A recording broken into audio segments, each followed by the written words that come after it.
Islam, Shalom, Hola, Aloha, Osio, Bonjour, Assalamu Alaikum. This is your brother Zach Bay, Indigenous American Moor. Do you have questions about claiming your nationality? Are you confused or hesitant on how to get started or where to get started?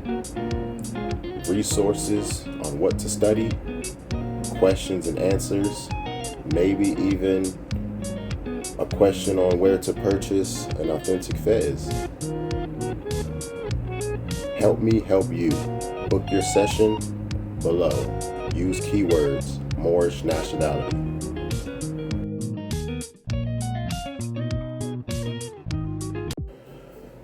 Islam, Shalom, Hola, Aloha, Bonjour, Assalamu Alaikum, Osio. This is your brother Zach Bay, Indigenous American Moor, coming to you live in full effect. Like, share, subscribe to my channel, hit that notification bell down below so you can be notified whenever I'm dropping new content. Leave a comment, interact with me. Thank you. I really do appreciate your viewership. Let's jump into another one. Today, I want to make some videos talking about some of the events that's been going on regarding America, the USA allegedly having two legal systems, fam. One for some, the other for the rest, right? So it's like a lot of people have been talking about when a certain group of people, you know what I'm saying, do something, defend themselves. If one group of people defend themselves, it's like no problem. But when a different group of people start to defend themselves, put their money where their mouth is, things like that, people have problems with it.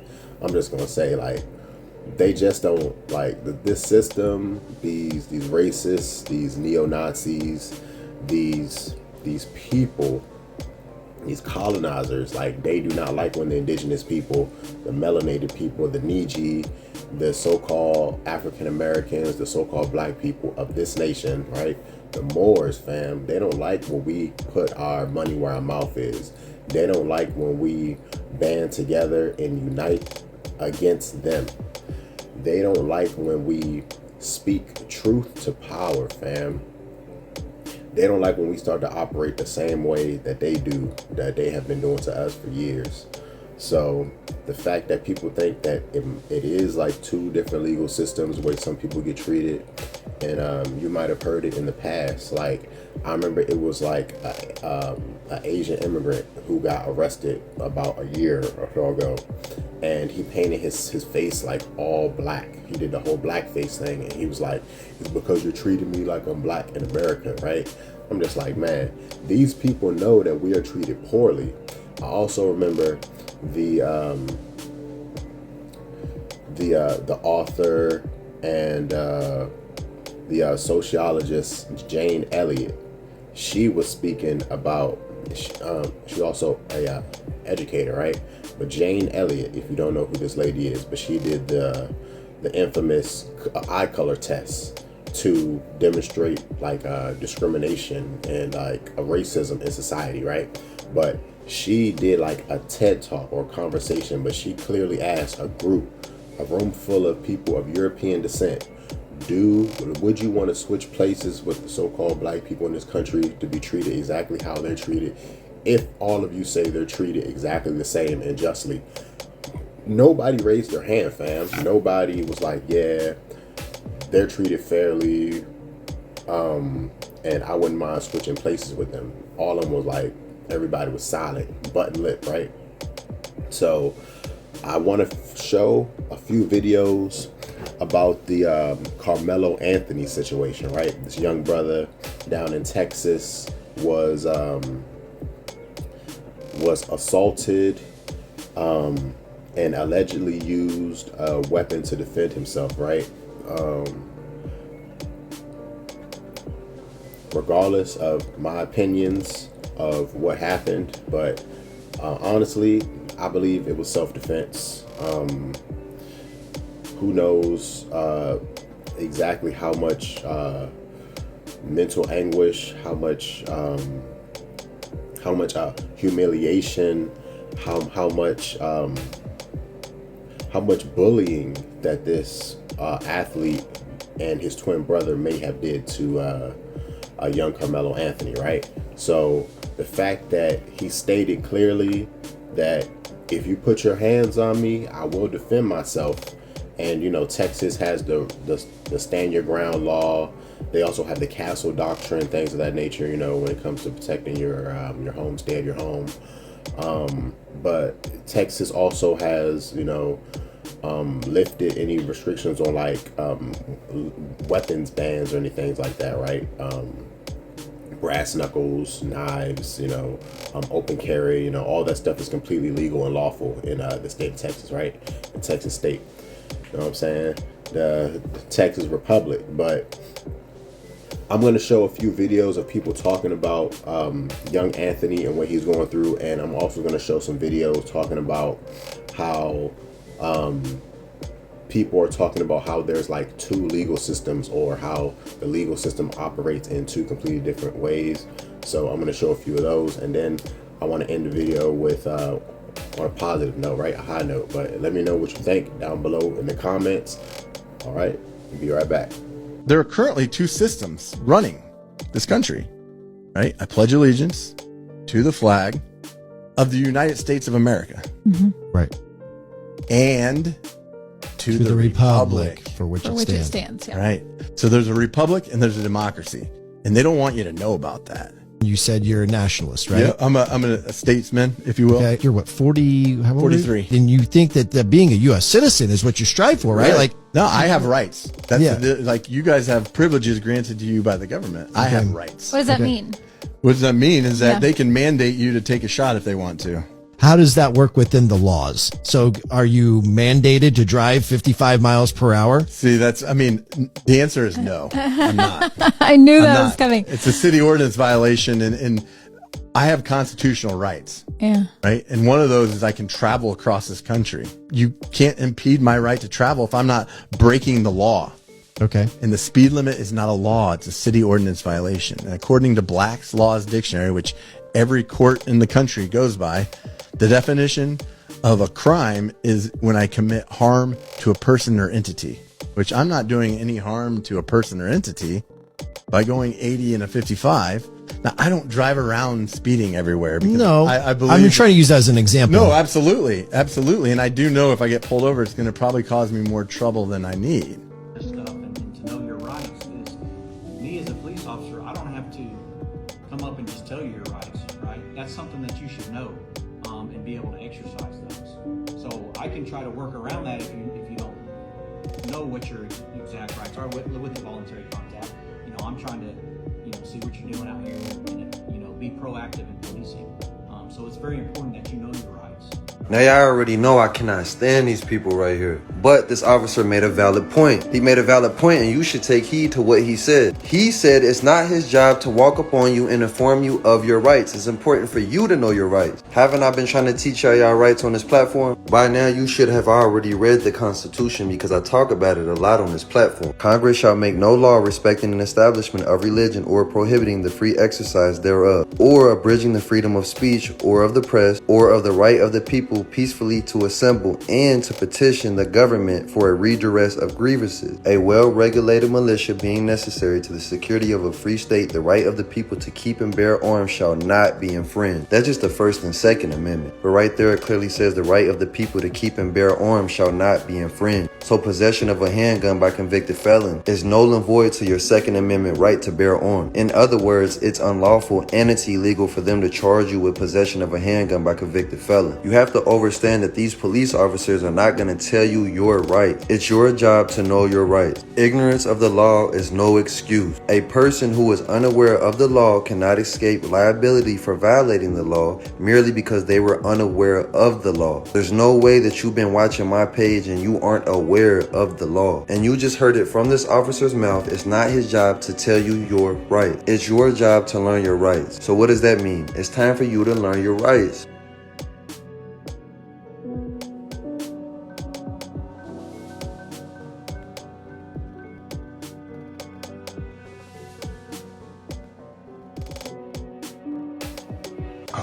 Are white men. The lead robbers in America are white men. The largest amount of rapists are white men. The highest number of domestic abusers is white men. The highest number of arrested pedophiles is white men. The greatest number of drug dealers arrested is white men. But if you ask the average American who are the proponents of crime, is a black face to it. They're now trying to create this narrative that the immigrants are bringing in the crime because they never want to own up to what it is that they have done. Part of our responsibility is to pull the sheets off. We had a shooting here in Georgia not long ago. A young man named Colt, 14 years old, went shot up his high school. His father's now being charged. Can you imagine what conversation me and you would be having if Colt was black and Colt's black father gave him a gun? The television, the internet would explode on the irresponsibility of black fathers, on why it is that young black men have guns and are carrying guns. It has always shifted to make black men feel hyper-aggressive, hypersexual, and hyper-criminalized. It's part of a larger, historic, original sin of America that always criminalizes and points their fingers at black men when it's absolutely not true. White people think that we're just supposed to sit by and allow them to brutalize us. Oh, no. You know? So us standing up for ourselves, us acting in self-defense, that's a crime to them. Now, let me make a parallel, right?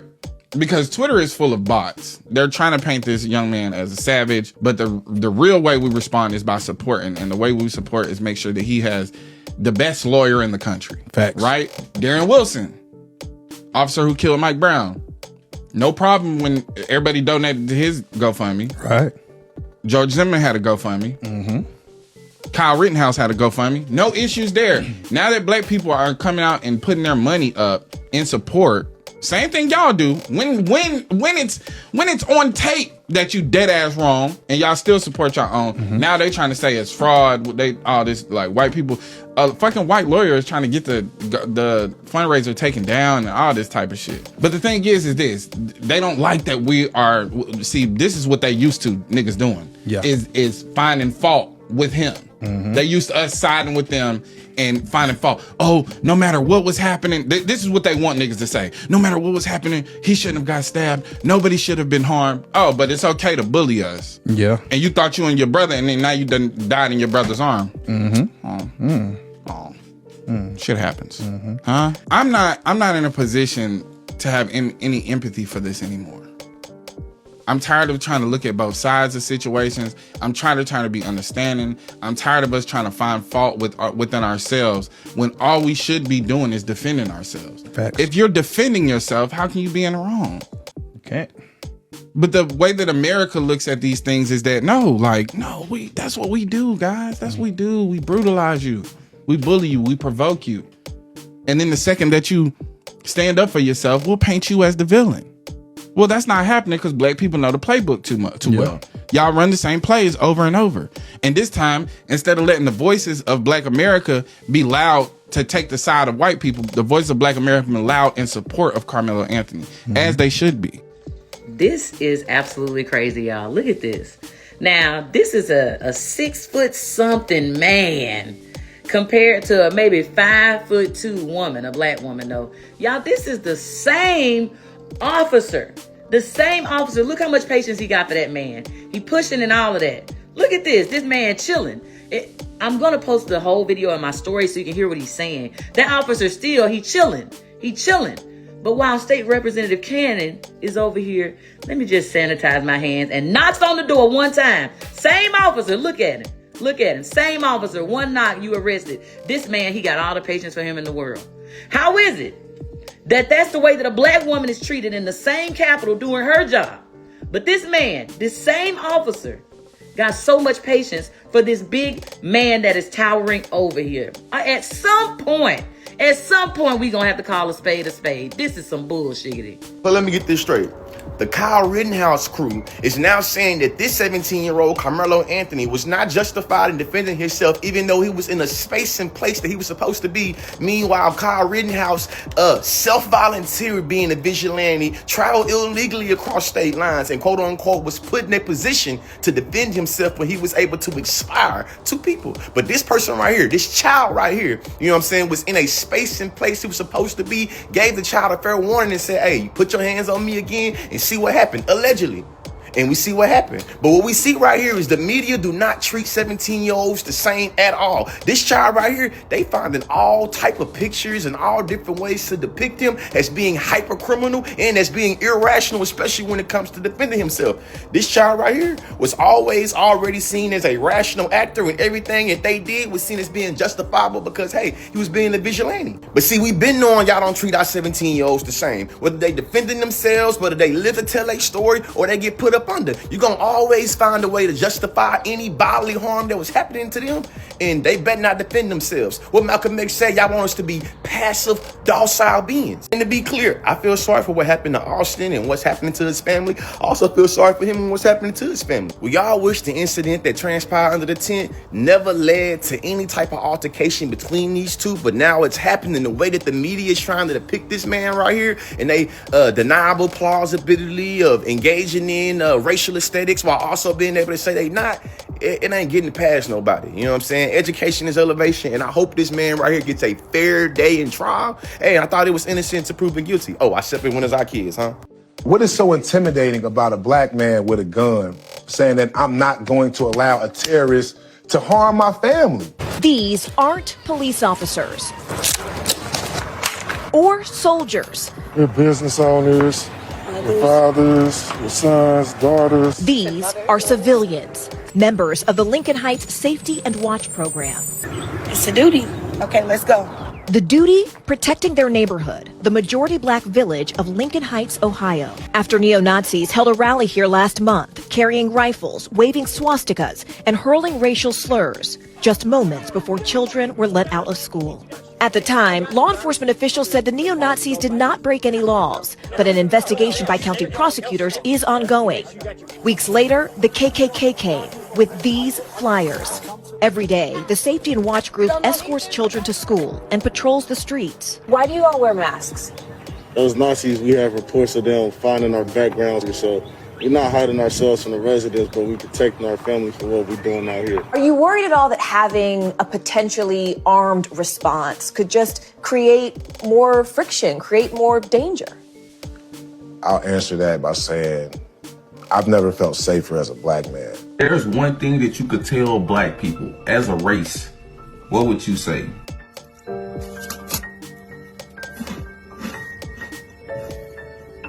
If every black person got life insurance, like $200,000, $300,000, $400,000 policy, like every black person, there would never be another wrongful death by like any cop, any lawmaker, any person of any sort of power that wouldn't get prosecuted. So Charles, let me ask you, you just recently said that you put $1 million policy for your children. Yeah.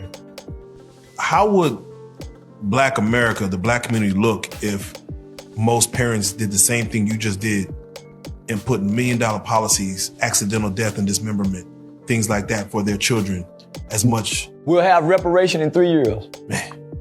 We would have reparation in 3 years. But imagine if the church really cared about black people, why not they having corporate insurance policies? And they have to bury these people. Why don't they provide corporate insurance policies like jobs do for them? Why don't the church do this, homie? And they really for God. Because the money you paying tithes with to the pastor, there go your insurance policy money. So why don't pastors say, hey man, I just brokered a deal with a life insurance company, and we're gonna make it where all members can get life insurance policy through this church. Why don't the church do that, my nigga? Change the whole community. Come on, fam. You know why they don't do it? Because your church have got in bed with the state. Right? See, I really do think those videos hit the mark, like right on the head, right? So it's like a lot of these people really do think when a melanated person defends themselves or uses the same type of stand your ground or laws that they use, they really think that it's illegal, it's against the law. Like people, like melanated people, you know, the Moors of America and the indigenous people, so-called black people, are automatically stereotyped, categorized, and a lot of times they expect us to be ignorant of the law. They expect us not to know our rights. And then even if we do, a lot of times they'll still try to push the envelope, or they'll still try to push the process upon us. You know what I'm saying? Thrust it upon us. And a lot of times we really have to show them that we mean business, right? So, you know, as far as us defending ourselves, standing up, and using the legal system how it's supposed to be used, right? And not falling victim. I really think that that's very, very important.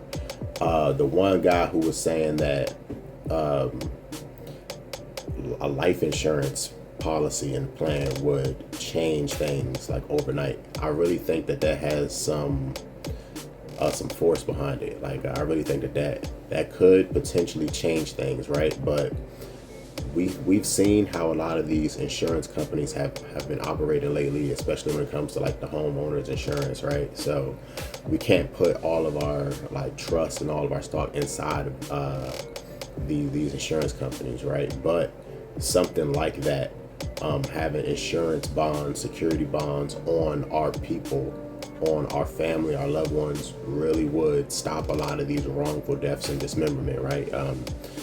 You know, Charleston White really do spit a lot of facts, you know what I'm saying? If you could really filter the profanity and the ignorance, you know what I'm saying, just to get the clickbait and the clips, right? Like, a lot of people love making these sound bites, you know. They'll say something really really dynamic or something, or do something very, very dynamic to make like a great clip or sound bite or reel or something. So, you know, you have to filter through some of that, and you gotta, like, you know what I'm saying, get to the meat of the problem, you know what I'm saying?